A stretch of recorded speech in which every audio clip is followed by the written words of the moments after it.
Abram suas Bíblias, queridos, em Gênesis capítulo de número 35.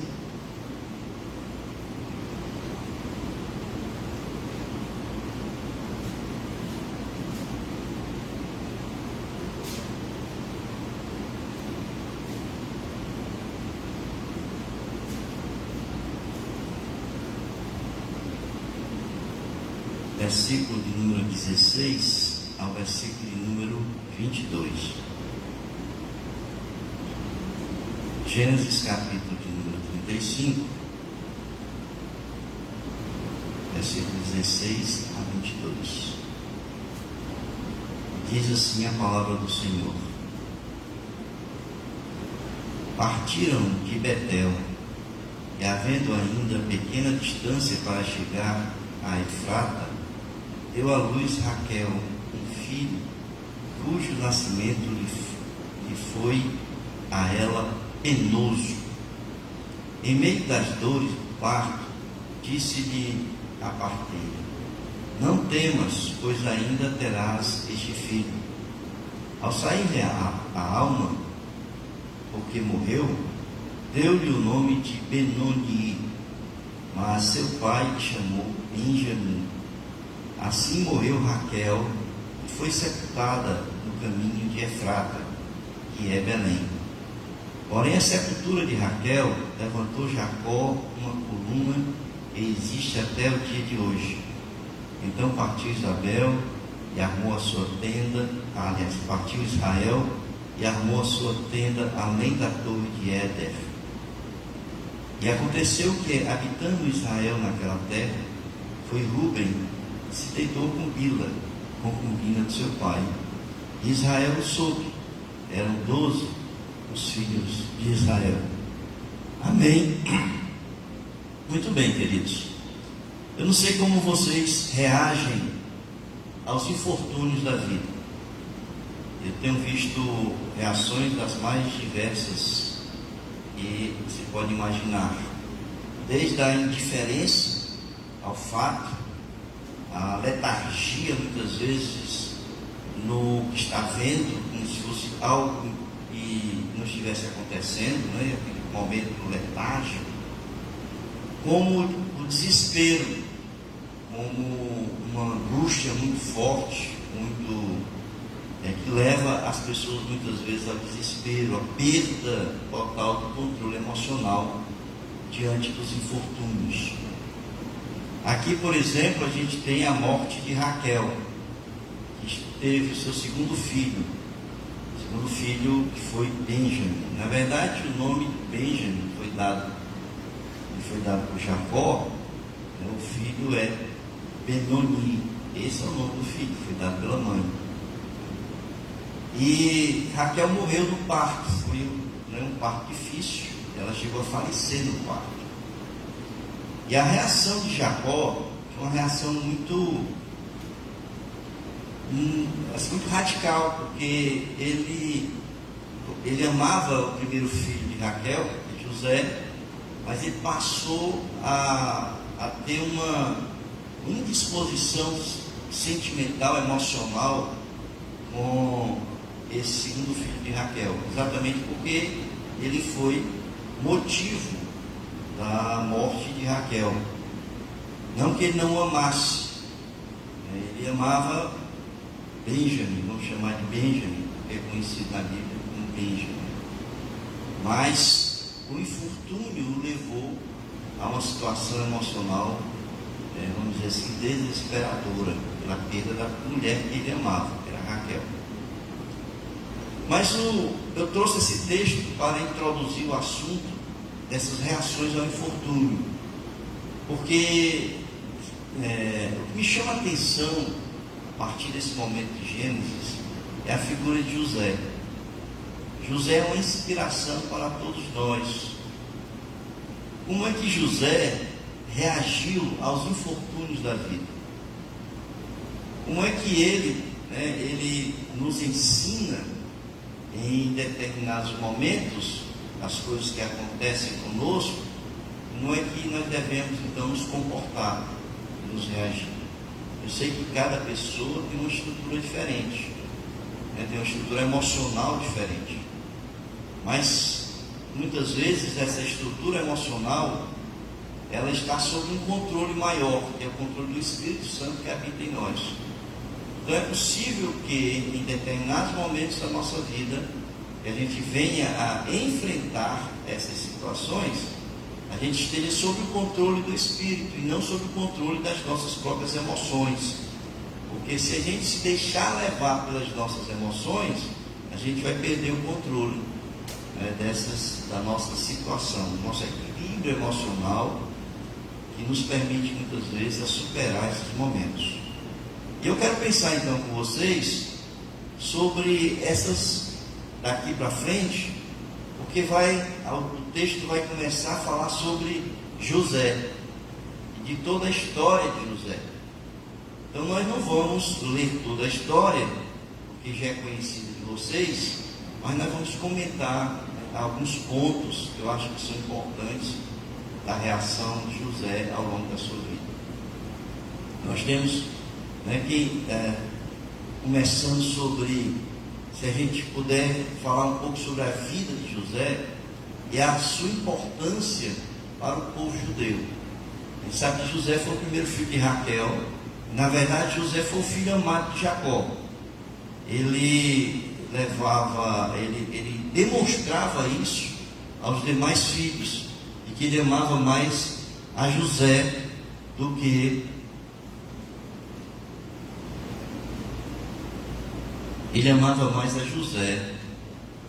os demais filhos.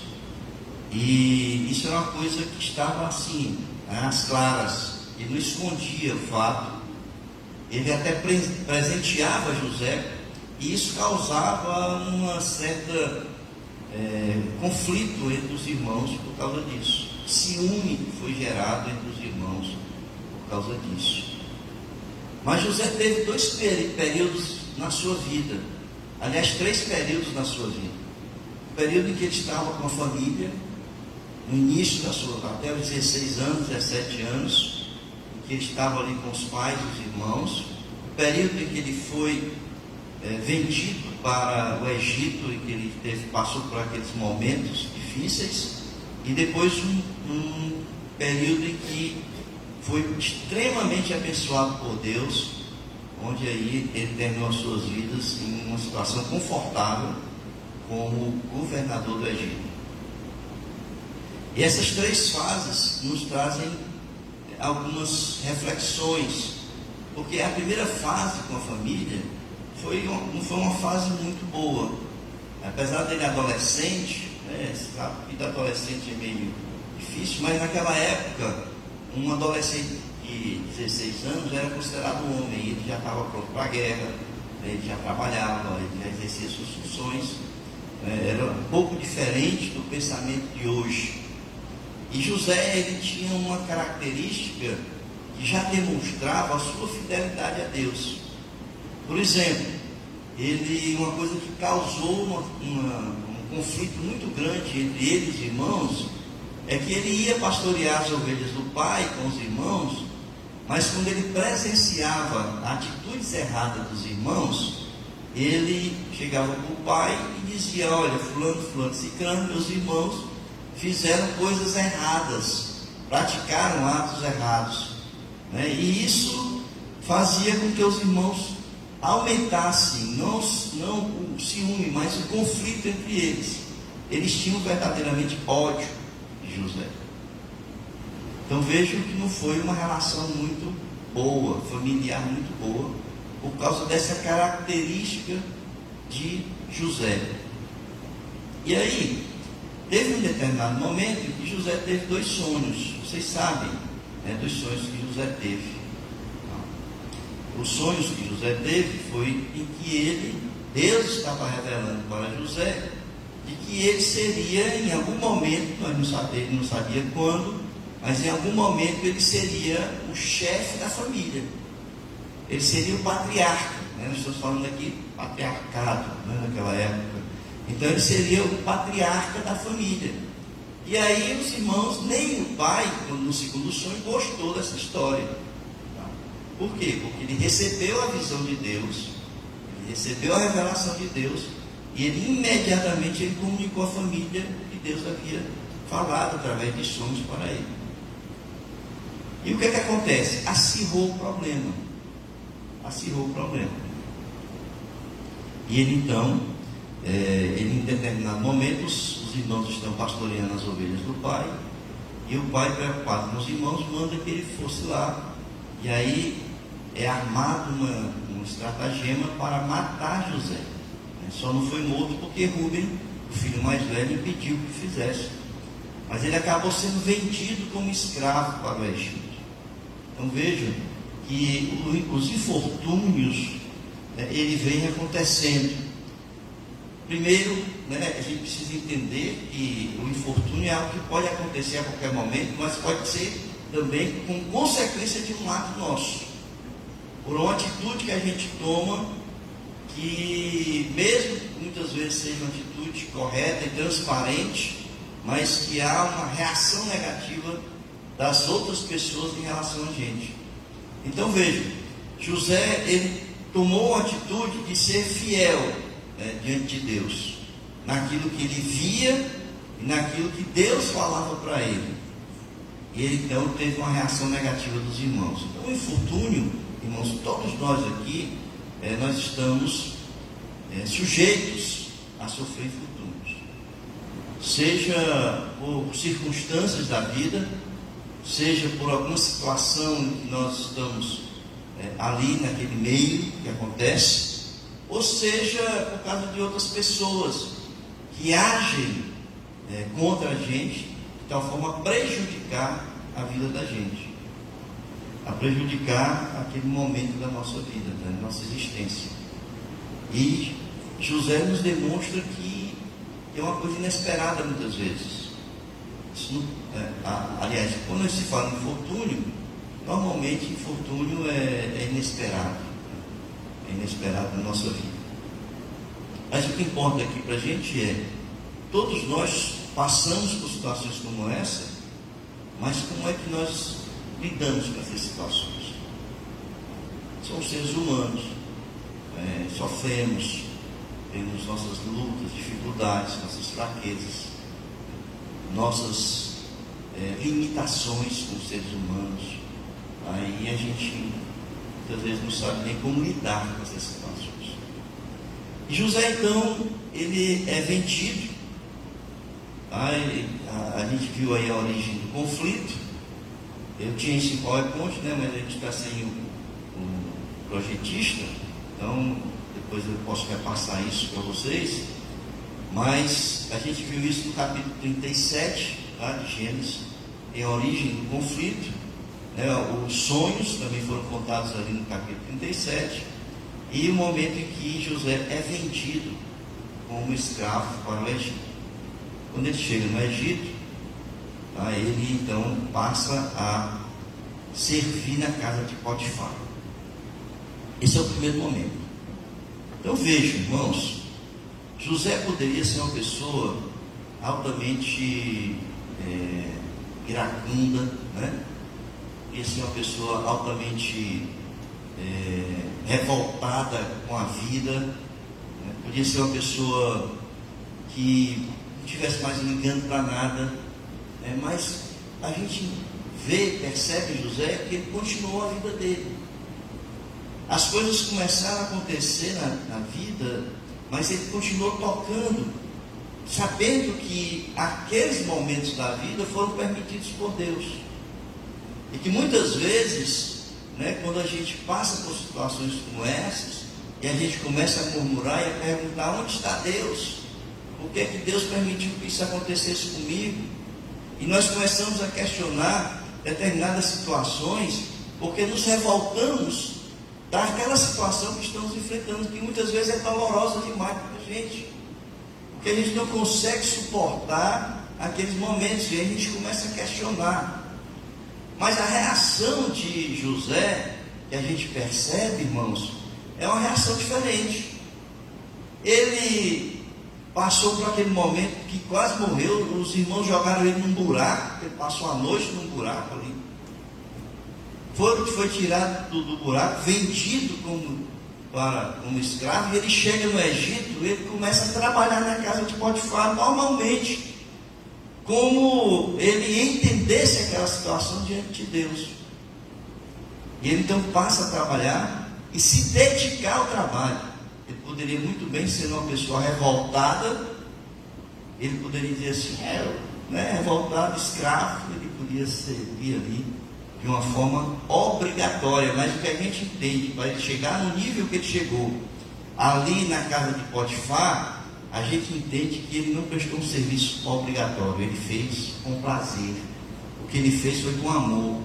E tanto que ele fez com tanto prazer e com amor, que ele foi reconhecido no serviço que ele estava fazendo.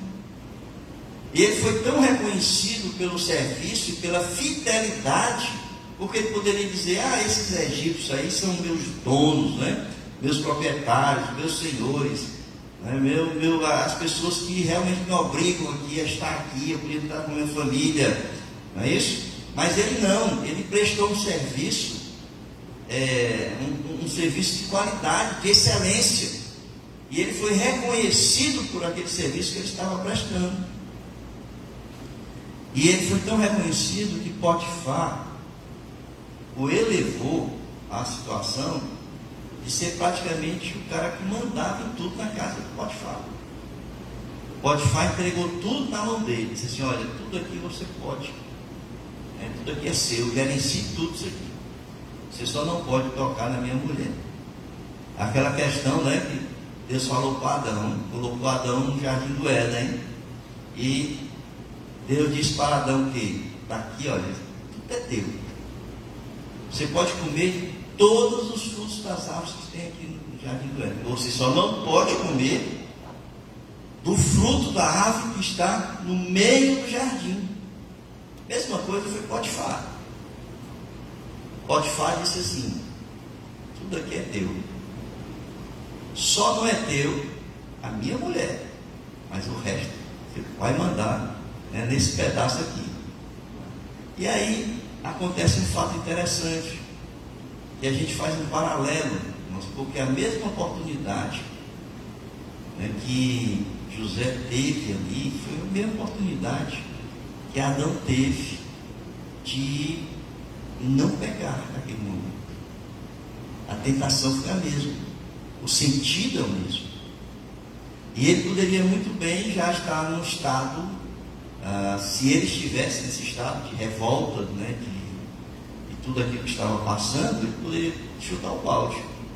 Disse assim, estou perdido mesmo, sou escravo mesmo, vou logo pegar a mulher do teu chefe, e aí afundar logo a situação da minha vida. Mas não. Ele foi fiel a Deus.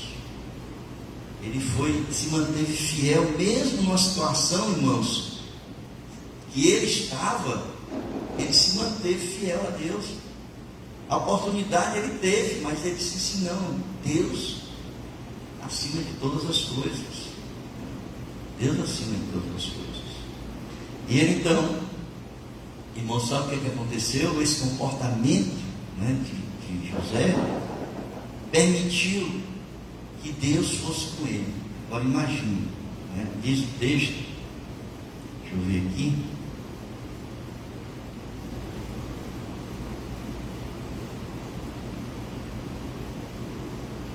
capítulo 39, que já está na casa de Potifar. Veja aí o versículo número 2, capítulo 39.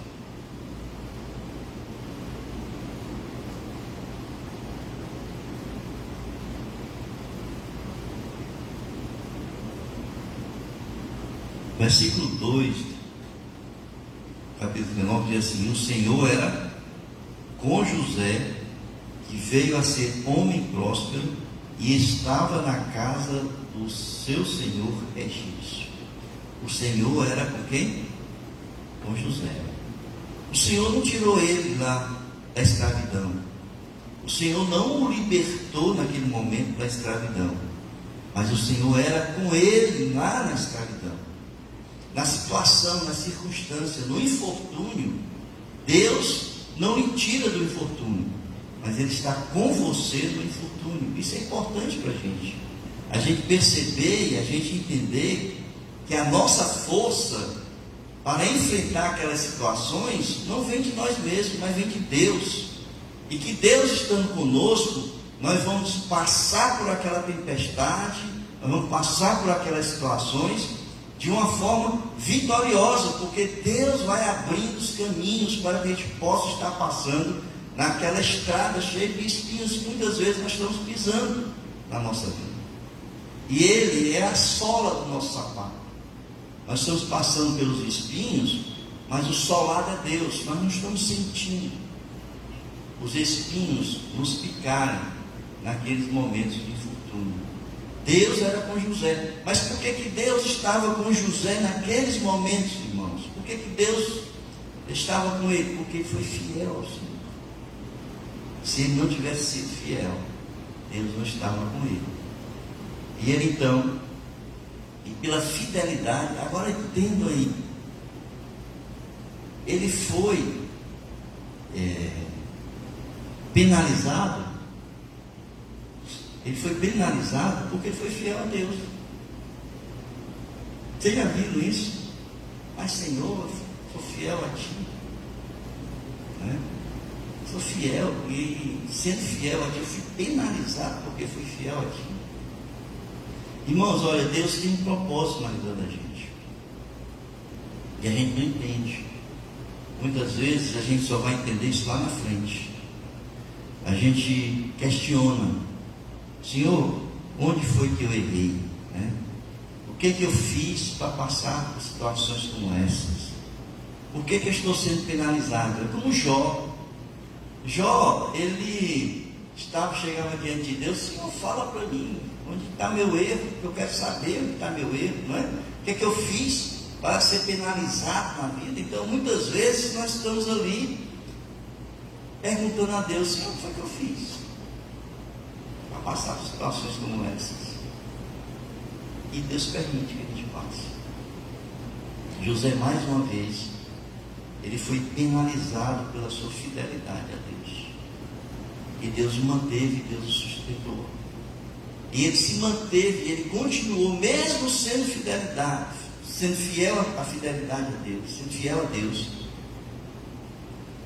Ele sendo penalizado por isso, ele se manteve fiel a Deus. Ele foi preso, passou 2 anos na cadeia. Mas vocês sabem o que aconteceu na cadeia? Diz a palavra de Deus: Deus era com José na cadeia. Agora, do mesmo jeito que ele serviu a Potifar, com gosto, com prazer, servindo com esmero, ele serviu ao carcereiro dele. Ele não se revoltou porque foi preso, ele não murmurou da vida, ele não esmoreceu, ele não entrou em depressão. Irmãos, a reação dele foi a mesma de quando ele foi vendido pelos irmãos, e ele começou a trabalhar em Potifar, e ele cresceu na família ali de Potifar, e agora na cadeia, ele cresce também na cadeia. E ele se torna, sabe o quê? O braço direito do carcereiro. O carcereiro dava a chave para ele: ó, vai cuidar da cadeia. E ele então, sabe o que aconteceu ali? Diz a palavra de Deus: Deus era com ele. Deus era com ele. Por quê? Fidelidade a Deus. E é quando então Deus Deus entende que chegou o momento dele passar por todas as provações. Deus entende que chegou o momento agora daquele sonho que ele teve quando ele tinha 16 anos de idade se cumprir. E aí foi quando apareceu o copeiro, né? Ele interpretou o sonho do copeiro-chefe, e depois do padeiro, não é isso? O padeiro-chefe, ele interpretou o sonho deles, e esqueceram dele na prisão. Mas um momento lá, Faraó teve o sonho e se lembraram, né? E ele então interpreta o sonho de Faraó, e ele se torna governador do Egito. Então, queridos, o que a gente aprende com tudo isso? É que a gente não deve esmorecer diante dos infortúnios, das dificuldades, das lutas, das tribulações da vida. Pelo contrário, é nessas situações que a gente deve demonstrar nossa fidelidade a Deus e demonstrar que nós somos chamados para servi-lo e servi-lo com excelência. Porque a palavra de Deus diz que a gente tem que servir como quem serve a Deus, independente de quem seja.